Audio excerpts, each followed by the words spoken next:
Good morning, distinguished guests, ladies and gentlemen, and our media friends. Welcome to CCG Global Dialogue Series events. Today, we are truly honored to have with us Dr. Peter Trubowitz, the Professor of International Relations and Director of Phelan United States Centre at the London School of Economics, to discuss the topic of Trump's foreign policy, a subject that has drawn global attention. To kick off our events, it's my great pleasure to invite Dr. Mabel Miao Lu, the Secretary General of CCG, to deliver the welcoming remarks and introduce our guest. Please. Ladies and gentlemen, good morning. Dear Professor Peter Trubowitz. It's my great honor to introduce Peter Trubowitz, who is a Professor of International Relations and the Director of Phelan United States Centre at the London School of Economics and Associate Fellow at Chatham House. He writes and comments frequently on international affairs and American politics. His published work includes Geopolitics and Democracy, The Western Liberal Order from Foundation to Functions, with Brian Burgund, Politics and Strategy, Partisan Ambition and American Statecraft, and Defining the National Interest, Conflict and Change in U.S. Foreign Policy. Before joining LSE, Professor Peter Trubowitz was Professor of Government at the University of Texas at Austin. He has held visiting positions at Harvard, Princeton, Tsinghua, and the University de Chile, and the CIDE in Mexico City, and the Beijing Foreign Study University, where he was the William Fulbright Distinguished Lecturer in American Foreign Policy. It's our great honor to invite a professor here, and this is part of a CCG VIP, CCG Global Dialogue Series. We have invited a lot of distinguished scholars and think tankers to conduct dialogue with Dr. Henry Wang. I remember there are many distinguished scholars, including like Joseph Nye, Graham Allison, and Lauren Summers, a lot of those distinguished people. I look forward so much about today's distinguished panel, and this is a very exciting topic, making sense of Trump's foreign policy. So all the words are very, very exciting. I'm so glad to host both of our distinguished speakers. Maybe next is we would like to invite Dr. Henry Wang to say some words to welcome our Professor Peter Trubowitz. Thank you. Yes, thank you, Dr. Miao, and dear Professor Peter Trubowitz. It's really a great honor to welcome you to CCG, because at CCG we've been for the last since pandemic 2020, for the last 5 years, we've been hosted over 100 distinguished speakers, all the famous opinion leaders and academics come to CCG and to do the dialogue. And then after actually pandemic, for the last 2 years, we continue that tradition. So today is very much honored that some of our fellows, some media friends, and also policy different think tanks is really here. And we are also making this a recording to record what your latest thinking as well. And Peter and I, we actually know of each other for a long time, but we really met recently in Istanbul at the TRT Global Forum. So he's a very distinguished scholar, has a vast experience both at the United States and Europe and in China. And he has taught at the Tsinghua and Beijing University of Foreign Studies. And actually you stayed over 1 year in China during the SARS era. I just find out. So it's really great to welcome you. And so we look forward to hear from you. I know you published also new article at the Foreign Affairs not too long ago. So I'm sure making sense of Trump's foreign policy is still a big puzzle for many of us, and we would like to hear from you. So, Peter, welcome. Please give your give your insights. Okay, thank you.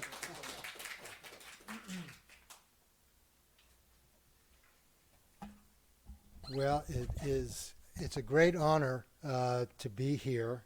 I want to thank Henry and Mabel both for inviting me. It's a real privilege, and do you want me to put that on, or are we okay? We're okay. All right, that's great. And to have an opportunity to talk about Donald Trump's foreign policy and trying to make sense of it. I'm often asked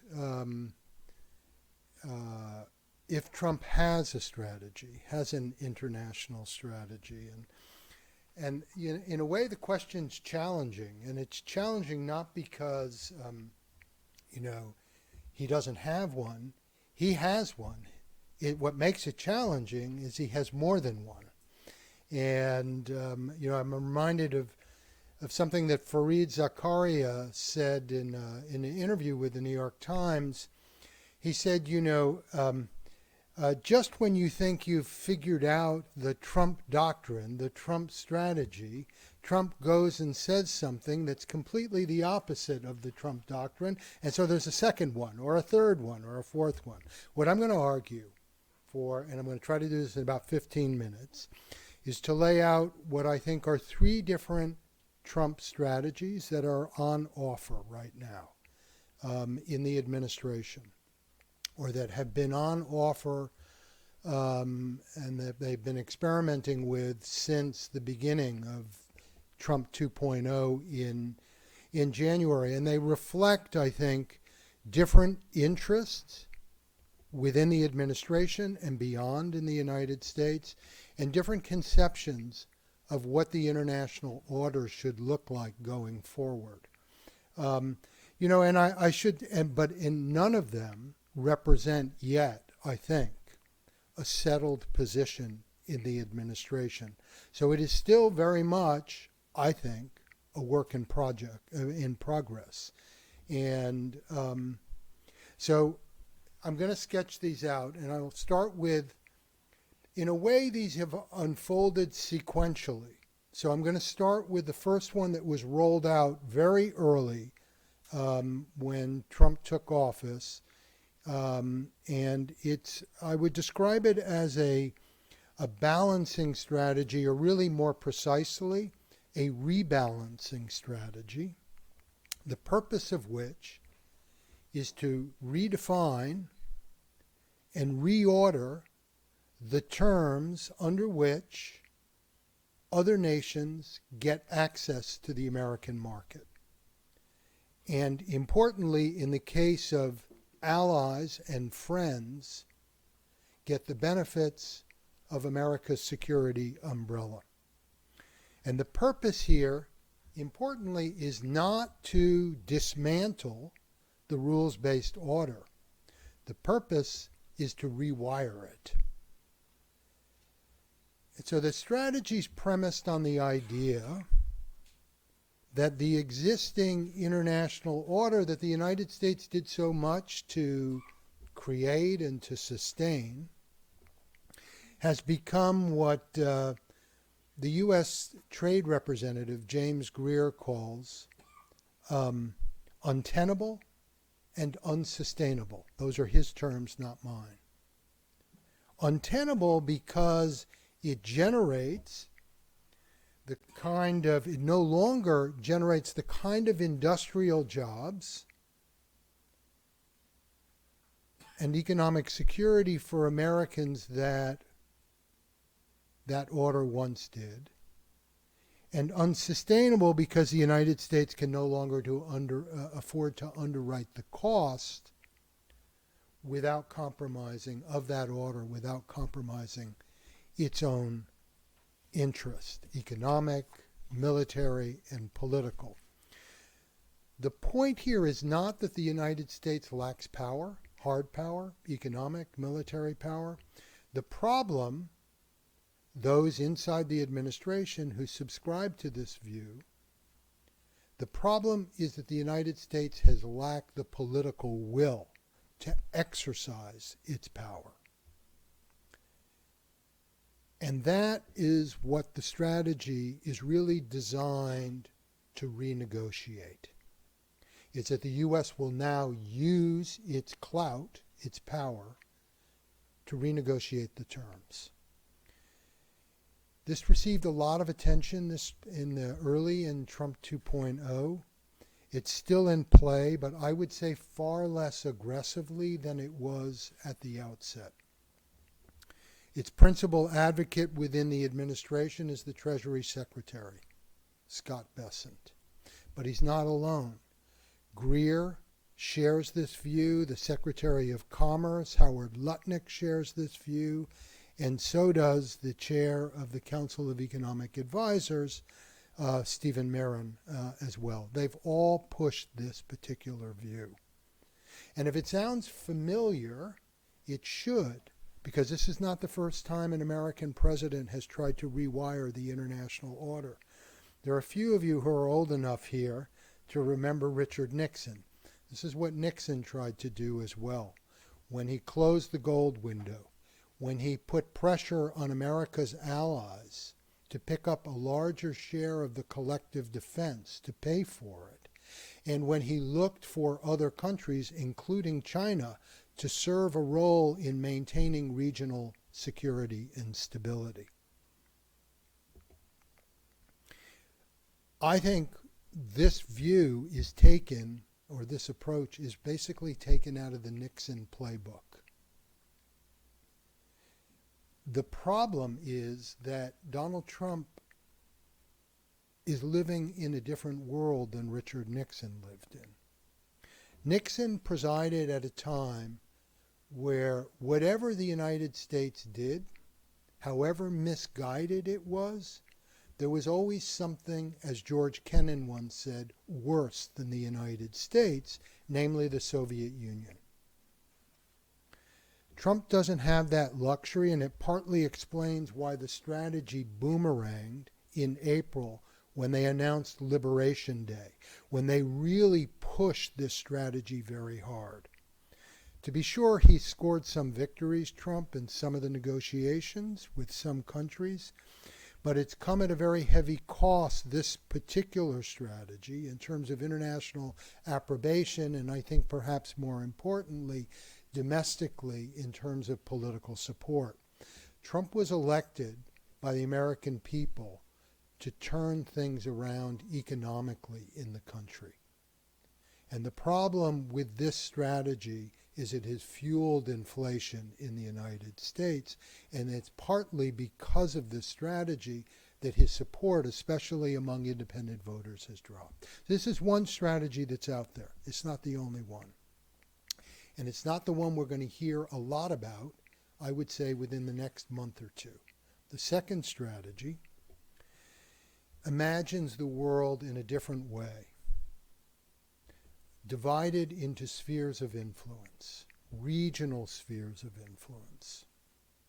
And here the basic idea is to replace Washington's global strategy, the one I just talked about, which is a strategy principally of forward defense, where the U.S. tries to maintain stability and pluralism on the Eurasian landmass, with one that turns the Western Hemisphere into a impregnable kind of defensive system and reestablishes America's maritime power at the third island chain. Not the first, not the second, but the third, running from the Aleutians through Hawaii down to New Zealand to create a platform for American power.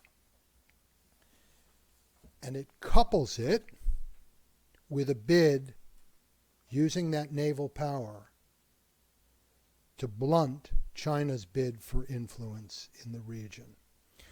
Who are the principal advocates of this position? I would argue they are two, Marco Rubio in state and Pete Hegseth in defense. But they're coupled with it. This particular strategy enjoys very strong support within the MAGA coalition. I would say the principal advocate of it outside the government is Steve Bannon, who pushes this argument that in addition to developing a kind of hemispheric defense capability, the United States needs to deprive China of access to American capital and technology to really decouple. This is not an isolationist strategy. At least that's not how these architects think about it. They basically see it as an opportunity and a moment for the United States to recalibrate its power, for a new, different kind of world, a multipolar world of great power rivalry, and the United States has to get repositioned for it. By refortifying the neighborhood, that is the hemisphere, and binding it more closely to the United States while developing the region as a kind of platform for the projection of naval power and American dominance that way. There were fragments of this in Trump 1.0, but this is really new, I would say, principally.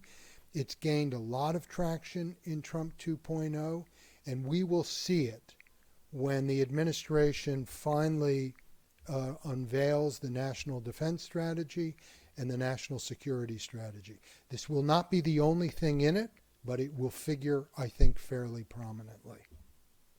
If only because Hegseth and Rubio occupy important bureaucratic positions, but it is not the only reason. It reflects something more fundamental, which is kind of the development of advanced technologies, military technologies in the United States, but not only.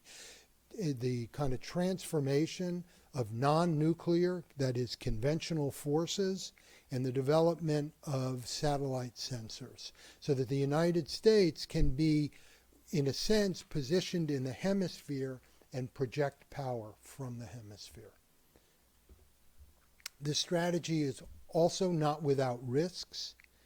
I think chief among them is a gamble that plurality on the Eurasian landmass can be maintained even while the United States pushes back.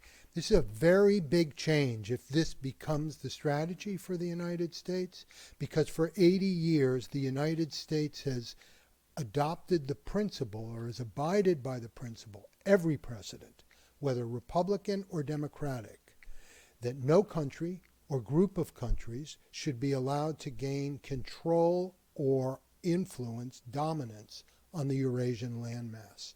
This is, in effect, pulling back from that and taking a different position, relying almost principally on maritime power. There's a third strategy, and that strategy is the idea of a G2 condominium that Trump floated on social media just before meeting Xi Jinping, right, back at the end of October at the APEC meeting. This is not a new idea in the United States. It goes back, the first time it was brought up was actually by Fred Berkston, who is used to work at the Brookings Institution. He called it a caucus of two. This is back in 2005. In the wake of the 2008 financial crash, this idea was also floated by Barack Obama. It was really proposed by Zbigniew Brzezinski, who was a kind of informal advisor to Obama at the time. And Obama pushed it until he concluded that Beijing was not willing to play ball, was not willing to move in this direction. It is not clear to me exactly who is pushing this in the administration. Scott Bessent has kind of made positive noises about it, but I think by all accounts, Bessent is actually deeply skeptical of China and China's ability to be a peer of the United States. I think this is principally coming from Donald Trump himself for two reasons. One of the things that Trump has learned since he took office in January, I think, this is speculation on my part, is that China has much more leverage than the United States had thought. And that Xi has no real compunction about using it. And so this has been most clearly demonstrated to the United States through rare earths, through the magnets. But Trump is also, there's a second reason, and I don't think it gets enough attention in the press. Trump is also under pressure from parts of big tech in the United States who want him, this is most clearest in the case of NVIDIA, to ease restrictions on trade and technology and investment in return for concessions that matter to Beijing. Whatever the reason, I think if Trump pushes the G2 more, he can expect, let's leave China aside for a second, he can expect pushback from America's allies in the region, who will view this, Japan, Australia, others, as the leading edge of a grand bargain that won't be in their interest. But he will also encounter problems within his own coalition because they will view the G2 as appeasement of China. So it's unclear really whether he will push this, and it seems to me it's pretty obvious that China will not embrace the G2.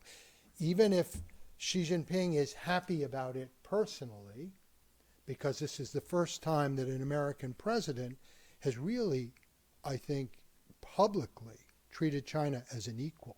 It's hard for me to think of another one that has done this.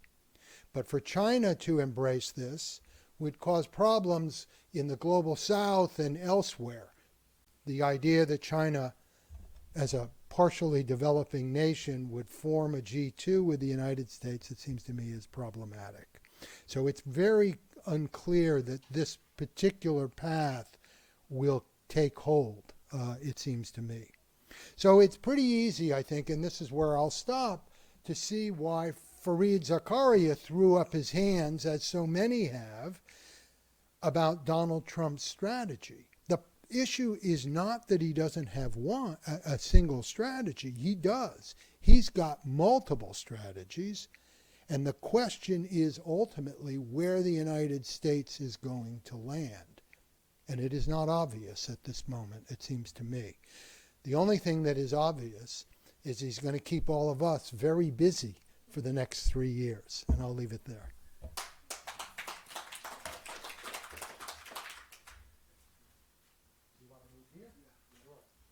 Okay, thank you, Professor Trubowitz, for a brilliant keynote speech. You want me on this side, right? Yeah. Okay, yes, that's my name. Now we will move to the dialogue session. This part will be moderated by Dr. Wang Huiyao, who will join Professor Trubowitz in deep discussion on the far-reaching impacts of the Trump's foreign policies on the China-United States relations, global governance, and the future of the globalization. Now, let's welcome Dr. Henry Wang Huiyao and Professor Trubowitz to start this in-depth dialogue. Please.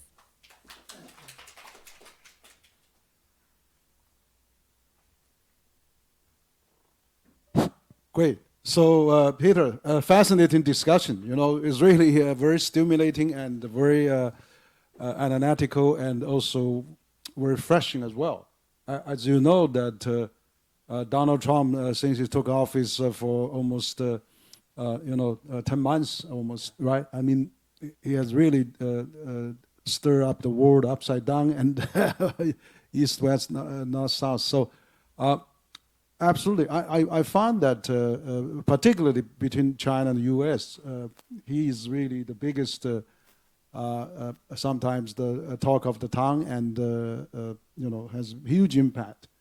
I noticed you gave a very good analysis about these three possible strategies, which I think that probably my personal thinking is that maybe the number 2 and the number 3 strategy would be I would give maybe a fourth one is the mixed one. So this may be happening, but do you see also the first question I would like to ask? I do see the possibility of Trump administration consolidate Americas. For example, Rubio first visit was into Latin America, and Trump actually, when he started office, he talked about Canada become a 51 state and also get why don't we get a good Greenland? And his son was visiting Greenland as well. So the first strategy, which they project worldwide is probably it's running thing. They have a 700, 800 military base, and then now they say everybody has to drive out the defense budget, right? They no longer wants to really cover all those things. The pivotal to Asia is probably also they have to withdraw back a bit. So it seems they are trying to consolidate, as you said, their sphere of their influence and impact. So if that is the case, what do you think that Trump would like to going to do? Because he's still very much obsessed with peacemaking as well, so which is we need on that. So but then we are seeing him bomb the boats of Latin America, Honduras, from Venezuela as well. So do you think, I know I was just in Brazil. The Brazilian has a very negative impression of U.S. And also he raised the 50% tariff. I came back from G20 in Johannesburg in South Africa again. He was barring the South Africa attending the G20 in Miami next year. He was also didn't attend. So how do you think that strategy would work? If we think the second strategy would be quite possible. So let's see. There we go. Can you? Yeah, very good. Henry, it's a great question, and I think I would say, so to the extent that the second strategy, so the first thing to say is, you made a very good point. It is quite possible. I don't think these strategies, they're different, but it's possible that they could be combined. And so that we could get some kind of a hybrid of maybe the second and the third, or possibly the first and the third strategy. I think with respect to the second one, and if the move is towards, like if they really push for a kind of a return to what used to be called in the United States a quarter sphere policy, meaning a Western hemispheric policy. This is going back like 80, 90 years. There's two potential problems. I mentioned one, which is for the U.S. to pull back from Eurasia creates the possibility of vacuums and so forth. Strategic vacuums, geopolitical vacuums. But to the extent that the U.S. throws its weight around within the Western Hemisphere, there's likely to be pushback in the hemisphere. Venezuela is not the issue. Brazil is. Canada is. Mexico is. And so, there's irony here because for 30 years, the United States has ignored the hemisphere, more or less. Now it wants to get very engaged. And, I think there are countries within the hemisphere that are going to be concerned about the terms of that. I think in some ways they will welcome the re-engagement, but they'll also worry about the terms of that. And if what Canada's experience with the United States is any indication, there's going to be some pushback. And Brazil has pushed back against the United States as well. So it is not, I don't think the United States can necessarily expect any easier a ride within its region than China could within its own region.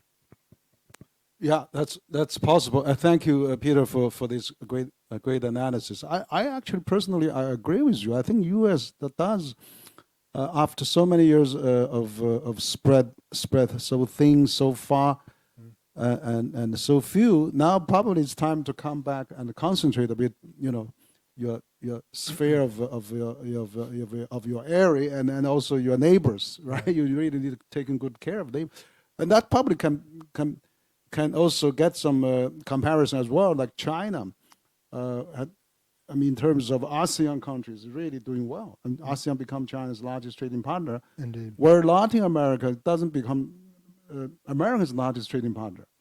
Latin America on a total collectively, China is their largest trading partner. Brazil, Argentina, and many more, except Mexico. But I most of Latin American countries are China is their largest trading partner. So I would think U.S. probably is doing the right thing to concentrate on their own sphere of influence, so that they can really put a bit less pressure or attention on China. Yeah.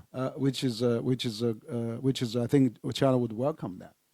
The second thing is that I would like to ask is that now Trump actually said G2, your third strategy. Basically, I agree with you. The Peterson Institute guy, Bergen, yeah, he proposed Years ago. Years ago, and then and also Neil Ferguson also said Chamaka, right?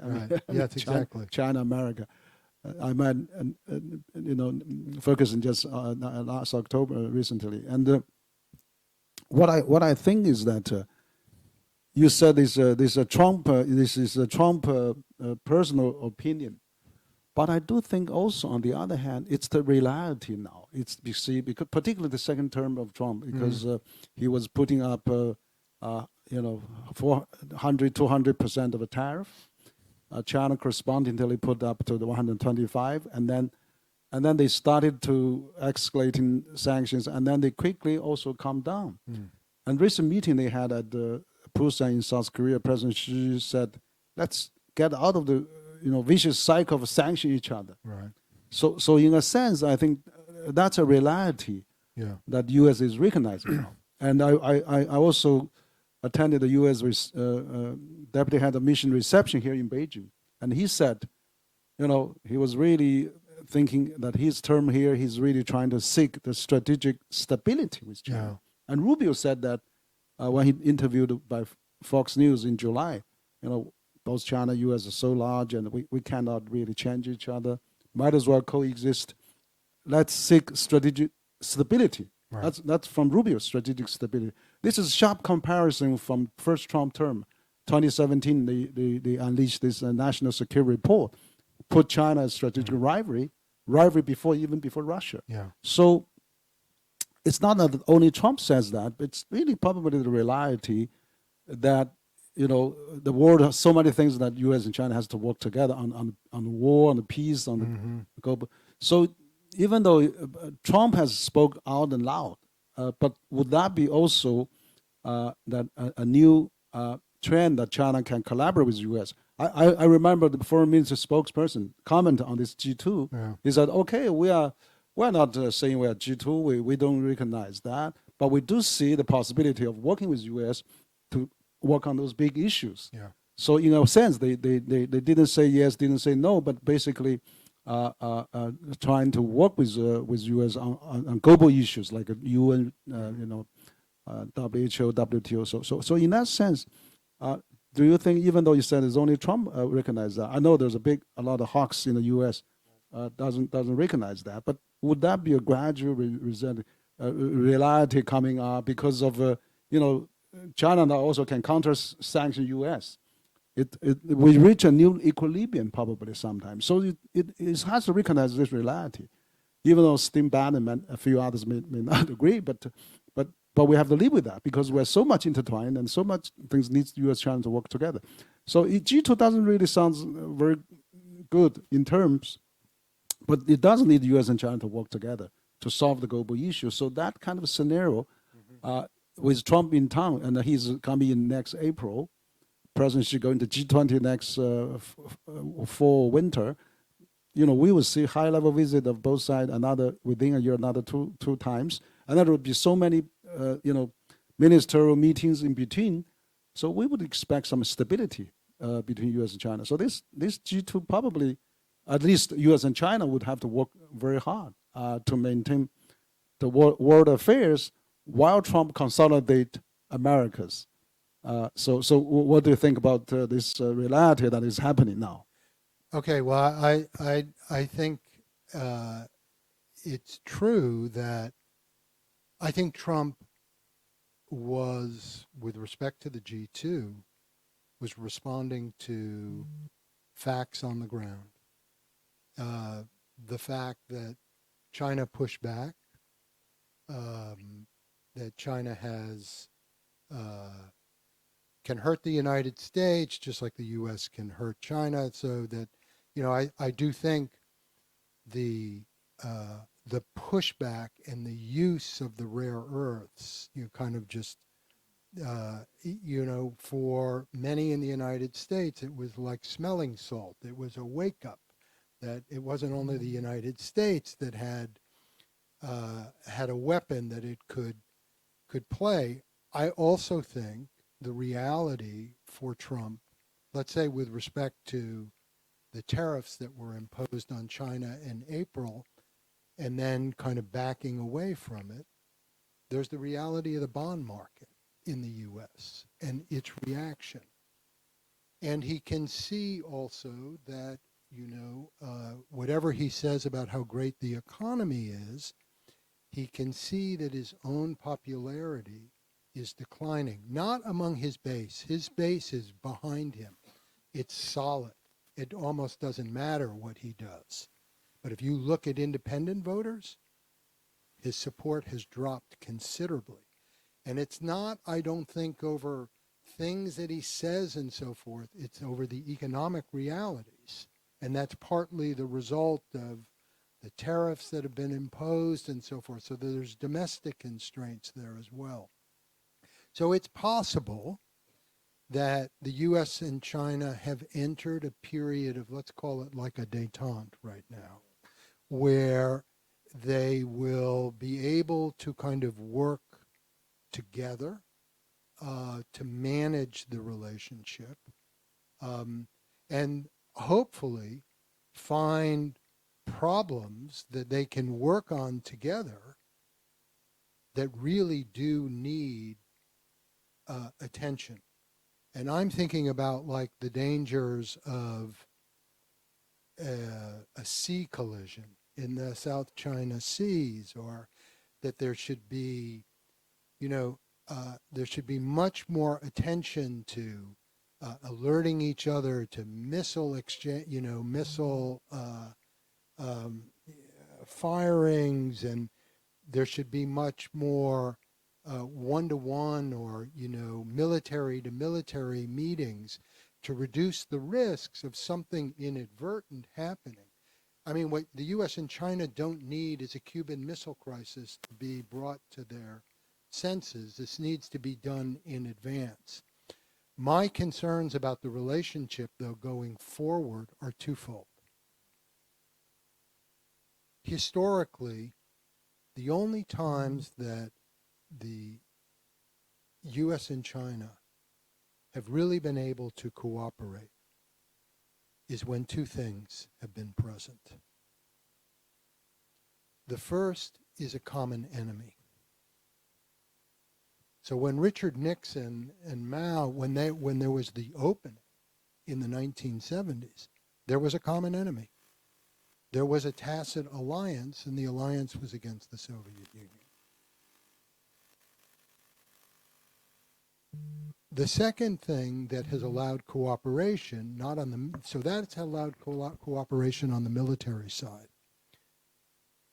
The only real time that there's been cooperation on the economic side is when both sides have coalitions that see huge advantage in international exchange and cooperation, trade, investment, which is what began to take place or unfold in the 1980s and really in the 1990s and into the 2000s. The problem right now, structurally speaking, this doesn't mean that there can't be cooperation, but structurally speaking, there is no common enemy. We could talk about potential common enemies. I don't mean necessarily geopolitical, like, they could work together on climate and so forth, but there's no common enemy that is agreed to pull them together. And I think both sides right now, both sides, not just the U.S., are basically have nationalist coalitions. And so what that means is there's a limit to the amount of economic cooperation that we will see between the two sides going forward. So it's within those constraints, which I think are structural, that the two sides have to work together to manage the relationship so that it doesn't go bad. It's in neither side's interest to have the relationship go very bad, and it's certainly not in the world's interest. So, I support the idea. I think there's scope for cooperation, and I think they've seen what happens, both sides, when they start kind of engaging in tit-for-tat exchanges, a kind of zero-sum relationship. It doesn't work for both sides. Thank you, Peter. Absolutely, you said very well. And basically, in the 70s, when Nixon and Henry Kissinger came here so many times, they have some common thread probably at that time that drive them together. So that is really true, and so I have some new thought now, because I think now we have reached some kind of a new equilibrium, right? You see what China has become so resilient and still keep going, and then and also we have also built up the deterrence as well. So from assured mutual MAD, mutual assured destruction. Can we shift that to mutually assured construction? Because of so much intertwined, the world the GDP has gone up hundreds of times since Second World War, and since we have been intertwined so much that we cannot separate from each other. Like I was talking to Graham Allison quite a few times, and he liked to use that metaphor that China-US is like conjoined twins. Yeah. So if any one twin wants to strangle away from the other, is end up both dead. So if we don't have a mutual threat of enemy, but we have a mutual threat of survival, that maybe could carry us along as well. So this mutually assured construction, in order to survive in this so much intertwined world, like you said, business is a complaint. Absolutely, when Trump raised the $400 billion deficit tariff, he immediately granted the $100 billion tax free, because 80-90% of Apple phones still made in China, 50% of the Tesla cars made here, and 60% of Walmart purchased here. So he has to live with that. But I do think you raised a question about this your geopolitical region like South China Sea, possibly Taiwan Strait. As well, that could be a soaring point between China and the U.S. You talk about a grand bargain. I remember you published at the Foreign Affairs some time ago, and so can China and the U.S. reach another grand bargain? For example, I was really encouraged to see President Trump, when they had to meet our Chinese president in Busan, both sides didn't talk about Taiwan. This is not a bilateral issue. This is not a multilateral issue. This is a domestic issue. So they were not talking about that. And then President Trump vetoed 400 million weaponry sales to Taiwan. And then he didn't allow the Lai Ching-te, the DPP leader, to to pass by U.S. to visit some Caribbean countries. So those are really great, very constructive moves. I think that, but also on the other hand, KMT just elected a new chairman. She's very constructive. She said she's a Chinese. She said she recognized 92 consensus, and also she said she would like to meet Chinese leader as many times as possible. So there's a momentum of peacemaking efforts on both sides. I always attended at a great hall of people when Chinese leader like Wang Hunin said, during the restoration of 80 years of Taiwan away from Japanese occupation, the central government can offer more incentives, more economic system. I read from other sources, for example, the government said Taiwanese don't have to pay, federal taxes if unified, and Taiwan can have many consulates as possible. Now they have probably a few embassy, so there will be much more freedom. And Fujianese government has opened access to all Taiwanese coming to Fujian, free schooling, Medicare, social security, employment. I really like to see that policy amplified to the whole country. And then China just last month expanded the port of entry for the Taiwanese from 50 to 100, double that. You just landed, you want to come in, you welcome anytime. So the economic integration will be there, and then if U.S. will really let this going to happen, and you see recently it was quite peaceful. There's no flyover midlines, there's no military exercises. That's why Chinese government was so angry about Japanese prime minister making a comment. Well, a lot of things has been improved, so much thing going on well. U.S. is not doing anything. She stick out to really make a lot of noise is not the right, really not the right thing to do. But what I'm asking is that if U.S. and China can reach a grand bargain, so they're going to taking care of more of the Latin America or Western Hemisphere. China probably is doing more constructively in Asia and in those areas. Like President Xi said, the Pacific is big enough to accommodate both U.S. and China. So would you think that maybe it'll be in the long run, and also Taiwanese TSMC is building a lot of semiconductor factory in the U.S. So Taiwan can be really peacefully with kind of momentum. I would think if next election KMT wins, and as she said, she wants to meet Chinese leaders, well, we could talk about the peaceful unification by 2028 or after beyond, because that is when the new election happens. So then U.S. has no excuse to interfere, and then we may have a much better relation. And then as it goes back to your second strategy, and then we concentrate on our own areas, and then coexist peacefully. Like Rand Corporation recently released a report saying stabilize the rivalry. Let's make it more constructive. So do you think this kind of because I think the only soaring point and really the core of the core is this Taiwan issue, and if we can really let Taiwan and evolve with the integration with the mainland and the peaceful unification is achieved, then the U.S. probably would be happy, because it looks like Trump is not care about too much about ideological and because it was saying, oh, Taiwan is a democracy, we have to defend. But Taiwan actually economic performance is even poorer than the mainland now.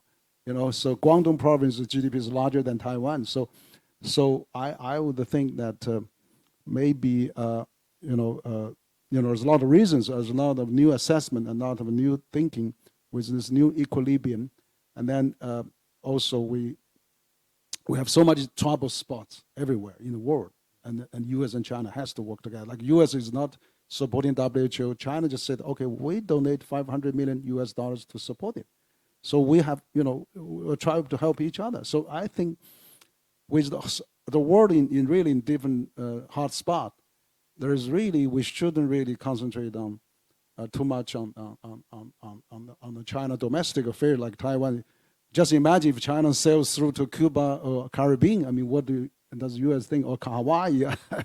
so probably, I don't know. I mean, if they can reach some kind of a new grand bargain, as you just called it in a previous term. So, so what do you think about this new scenario?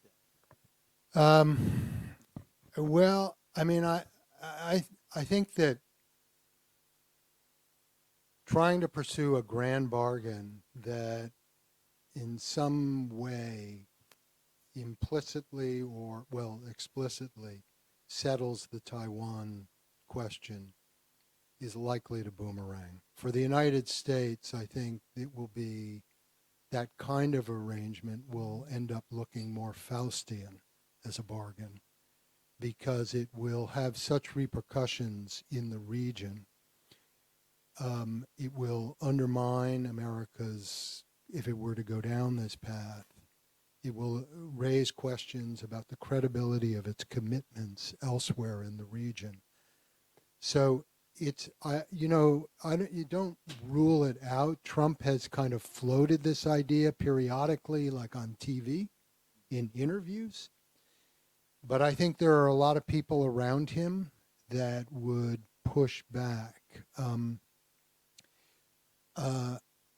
My own feeling about this is that the smart strategy is, there's a metaphor in the United States, a baseball metaphor, where you can play two kinds of baseball. You can play what's called long ball, which is you try to hit for a home run, like solve all the problems with one swing of the bat, or you can play small ball. And small ball is you try to get runs slowly, you try to win slowly and incrementally. My advice would be to play small ball right now and not go for long ball. I think that the possibilities for cooperation between the two sides exist, but they need to focus on narrower problems that don't run the risk of a backlash domestically, either in the United States or in China. And that they need to think long term. So I have a feeling that we are in for a long period of relations between the United States and China that will need to be managed by both sides. And, I came here during the golden years, right? And we're not in those years right now. I wear another hat at LSE. I'm the academic director of the summer school at LSE, which is the largest summer school in the world. Has 9,000 students come there every summer. I spend a lot of my time coming to China to get Chinese students to come to the LSE. Partly we do it because we need to make money. But my interest in it is not that. It is ensuring that Chinese get a lot of American students there. The Chinese and American students are meeting, they're exchanging ideas, they're networking and developing relationships. I think we have to be thinking about this relationship over an extended period of time. And you actually have to be thinking about the next generation and investing that way. So while I understand the allure of like solving the Taiwan, however we want to refer it, issue, my own inclination is to look elsewhere, because I think were an American president to go down that path, it would be a very rocky road, and it would be potentially, it would be destabilizing in the region. So I think where it is, where it's ambiguous, is probably the best place for it to be left in the short term. In the long term, maybe the problem resolves itself. Yeah, I think this evolution, this integration, business, people-to-people exchange, and open more entry ports for Taiwan. There's 2 million Taiwanese working in the mainland. There's 500,000 marriage across the street. So eventually, things probably will smooth. I really think the KMT probably would have a very good chance, because 6% of the parliament in Taiwan is already pro unification. So that's quite a possibility. But I do agree with you. You know, we need to pin all hopes also on the young people. Yeah. You know, we need to really you know, give them more orientations, and then I'm sure young people will have even more better ideas than us today for the tomorrow. So now we're going to open a bit for Q&A. I know Colin is here, and he's chief correspondent for Bloomberg in Beijing, and yeah. So, but why don't you?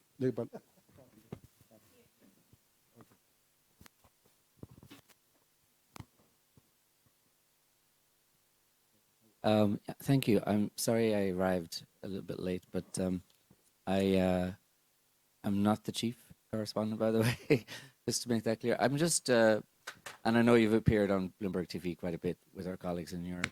I never turned Bloomberg down. Thank you for that.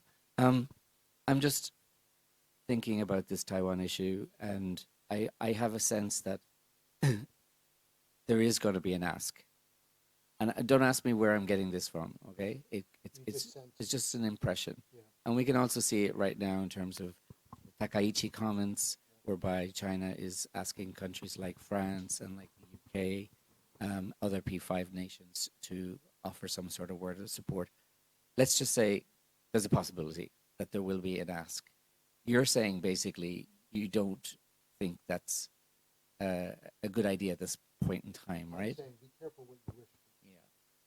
So, because I think it would be very, the ask is not unsettling. If the U.S.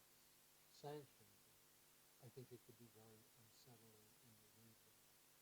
So, you know, and I think domestically in the United States, things have changed in the U.S. too. The Republican Party has changed on this question, but I think any American president that were to go down this path would open themselves up politically, even Donald Trump. I don't know what the outcome would be. Who knows? You know, but it's a kind of red line politically.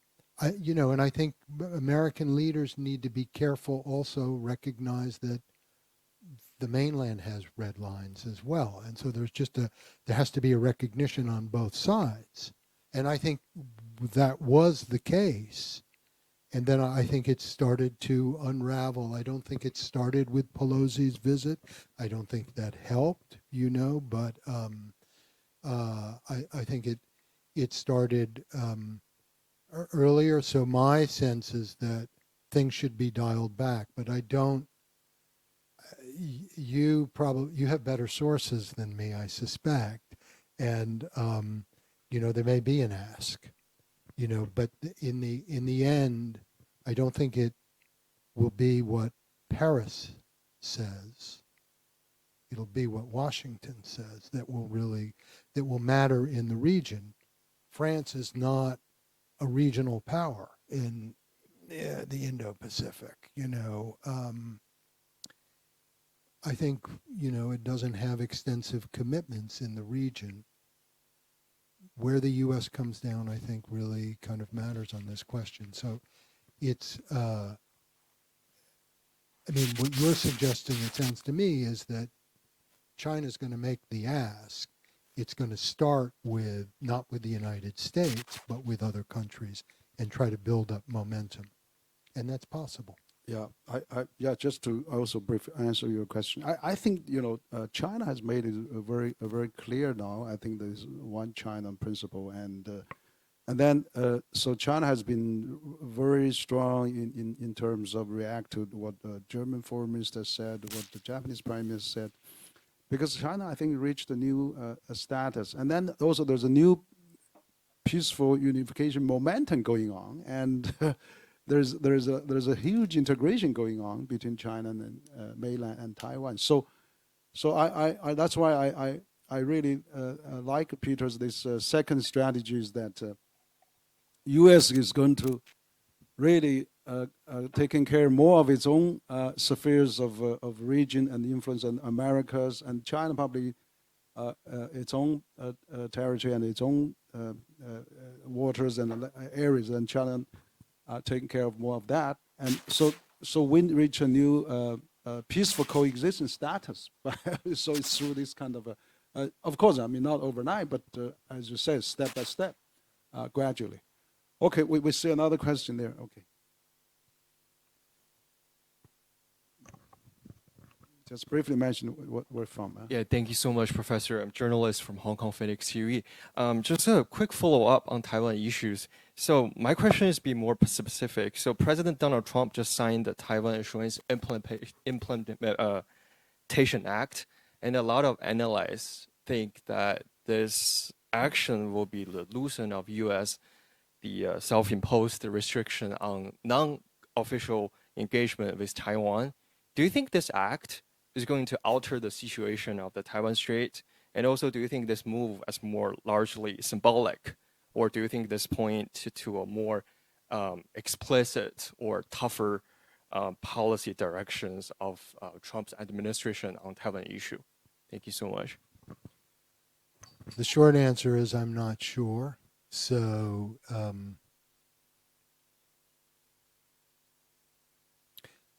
I mean, my sense is I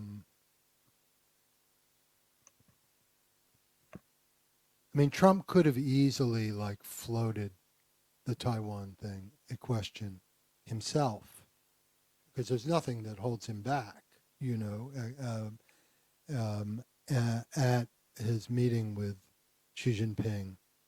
And my sense is that he knows that that's just it's a bridge too far right now.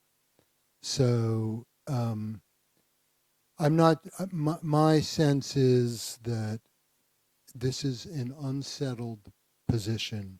The way I would put it, maybe, like let's say at most an unsettled position in the administration. But I think the general direction of travel is that the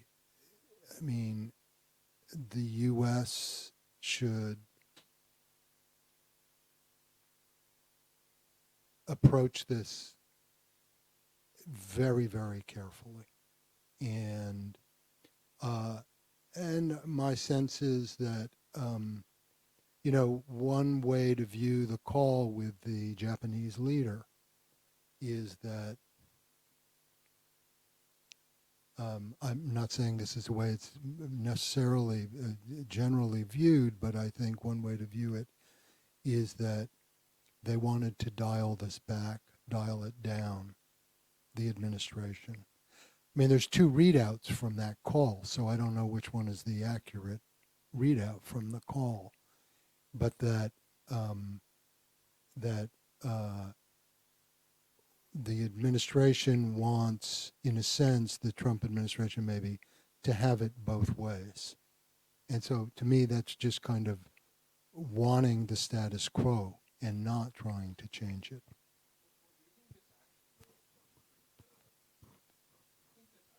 Increase the risk of the miscalculation on Taiwan Strait?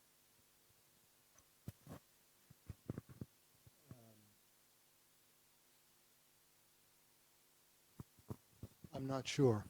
I don't, you know,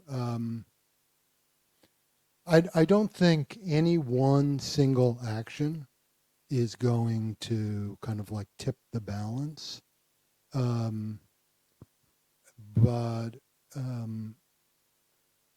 You know, I think what will matter here is kind of where the center of gravity is inside the Republican Party in Congress on this. So, you know, Trump has found himself, I mean, just to switch to a different kind of issue, but I think it kind of underscores by analogy the point. On Ukraine, he's had trouble within his own party. When he has tried to push, there's been pushback. A lot of it has been quiet, but there's been enough pushback to try to limit and force him to try to find some space, that some kind of arrangement where the Ukrainians could live with the deal. And I think that in the same, it's a kind of an acknowledgement of the constraints within his own coalition. And I think that still exists on the Taiwan question as well.